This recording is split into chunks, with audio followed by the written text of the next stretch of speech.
शुरू करते हैं पाठ 6। वीर बालिका गुंजन सक्सेना। एक गुंजन सक्सेना एक वीर बालिका का नाम था। मतलब कि बहुत ज्यादा वो वीर थी, बहुत ऐसे ऐसे काम करती थी कि उसका जो शौर्य है, उसका शौर्य का गुणगान होता था। बल्कि वो पहली औरत थी जिसने वायुयान को चलाया था। तो आज हम वीर बालिका गुंजन सक्सेना के बारे में पढ़ेंगे। पाठ 6।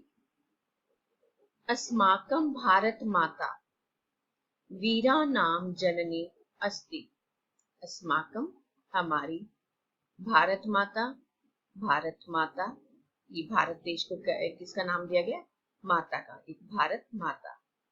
वीरों, वीरों की माता है। वीरा नाम में षष्ठी विभक्ति का प्रयोग किया गया है। जननी का अर्थ क्या होता है? माता। अस्ति है।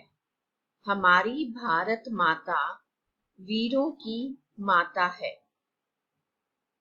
अनेके वीर बालकाः वीर बालिकाः च भारत भूमौ उत्पन्नाः अभवन्। अनेके बहुत से वीर बालक और च का अर्थ आपको पता है पहले लगता है, और वीर बालिकाएं भारत भूमि पर उत्पन्न हुए। अब इसमें भारत भूमौ में सप्तमी विभक्ति का प्रयोग किया गया है और अभवन में भू धातु है और लंग लकार का प्रयोग किया गया है। बहुत से वीर बालक और वीर बालिकाएं भारत भूमि पर उत्पन्न हुए। गुंजन सक्सेना अपि एतादृशी एका वीर बालिका उत्पन्ना अभवत्।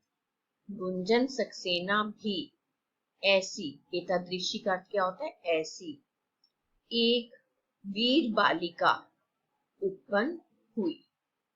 गुंजन सक्सेना भी ऐसी एक वीर बालिका होता है जो बहुत बहादुर लड़की, एक बहादुर लड़की उत्पन्न हुई। आप बहादुर लड़की भी लिख सकते हो और वीर बालिका भी लिख सकते हो, दोनों ही ठीक है। गुंजन सक्सेना भी ऐसी एक वीर बालिका उत्पन्न हुई। मातृभूमे सेवाय सा सब जीवनस्य चिंतां न अकरोत्। मातृभूमि की सेवाए, सेवा के लिए, मातृभूमि की सेवा के लिए उसने सब जीवन से अपने जीवन की चिंताम न अकरोत्, चिंता नहीं की। मातृभूमि की सेवा के लिए उसने अपने जीवन की चिंता नहीं की। सा डीएवी इति संस्थाया हंसराज महाविद्यालयस्य छात्रा आसीत्। वह डीएवी संस्था की हंसराज महाविद्यालय की छात्रा थी। अब संस्थाया में कौन सी विभक्ति है? षष्ठी विभक्ति का प्रयोग किया गया है इसमें, और महाविद्यालय से में भी षष्ठी विभक्ति का प्रयोग है। लेकिन जो विद्यालय शब्द है ये पुल्लिंग है और जो हमारा संस्था शब्द है ये स्त्रीलिंग है। तभी ये हमारा लता की तरह चला है और ये हमारा छात्र की तरह चला है। उसने डीएवी संस्था की हंसराज महाविद्यालय, वह, सा यहाँ पे वह डीएवी संस्था की हंसराज महाविद्यालय की छात्रा थी। मातृभूमि में कौन सी विभक्ति है? षष्ठी विभक्ति का प्रयोग किया गया है। सेवार्थम, सेवा के लिए। मातृभूमि सेवार्थम सा भारतीय वायुसेना प्राविशत। मातृभूमि की सेवा के लिए उसने भारतीय वायुसेना में प्रवेश किया। प्राविशत, प्रवेश किया। सा प्रथमा भारतीय महिला विमान चालिका आसीत्। वह पहली भारतीय महिला विमान क्या होता है? वायुयान। वायुयान चलाने वाली थी।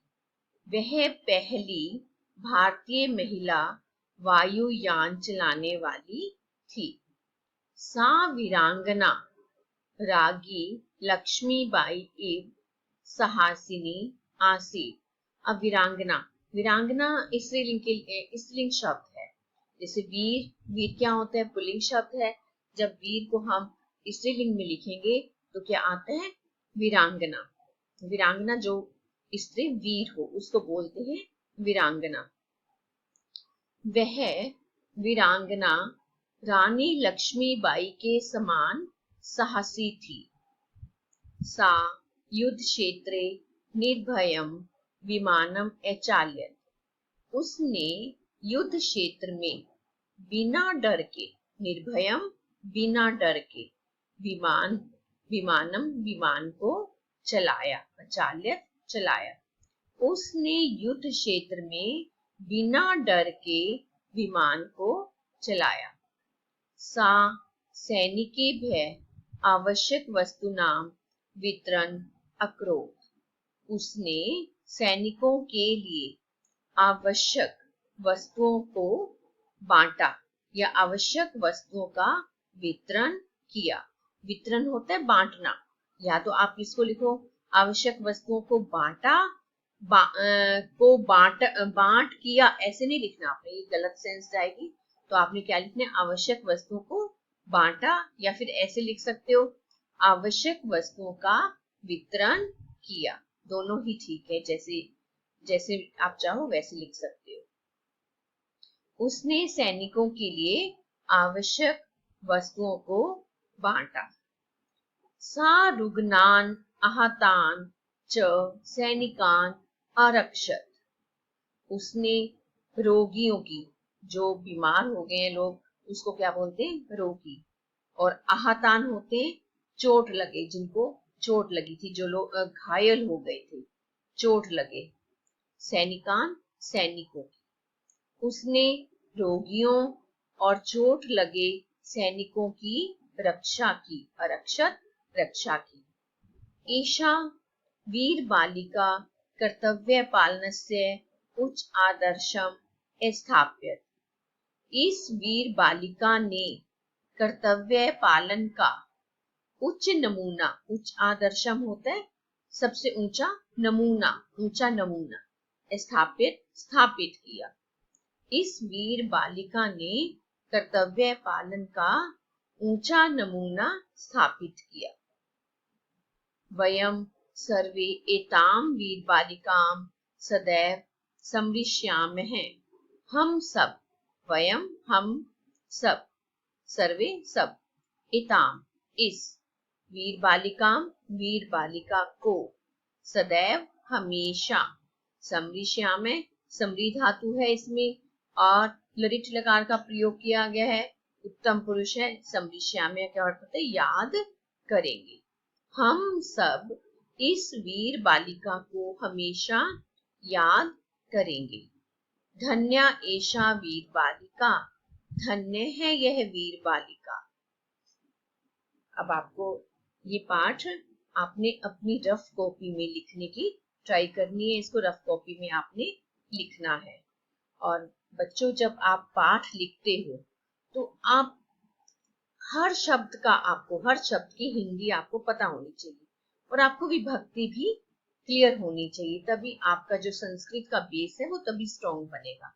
तो आपने हमेशा हिंदी अनुवाद करते समय आपने रट्टे मारकर नहीं लिखनी। ये नहीं ऐसे आपने कहानी लिखनी है। आपने वर्ड टू वर्ड आपको हिंदी पता होनी चाहिए, हर शब्द की हिंदी पता होनी चाहिए और कौन से शब्द में कौन सी विभक्ति का प्रयोग है और किस क्रिया में कौन सी धातु का प्रयोग है, ये पता होना चाहिए। क्योंकि जब मैं आपको पाठ पढ़ाती हूँ और ये चीजें आपको मैं साथ साथ बताती रहती हूँ, ये आपको बिल्कुल क्लियर होना चाहिए।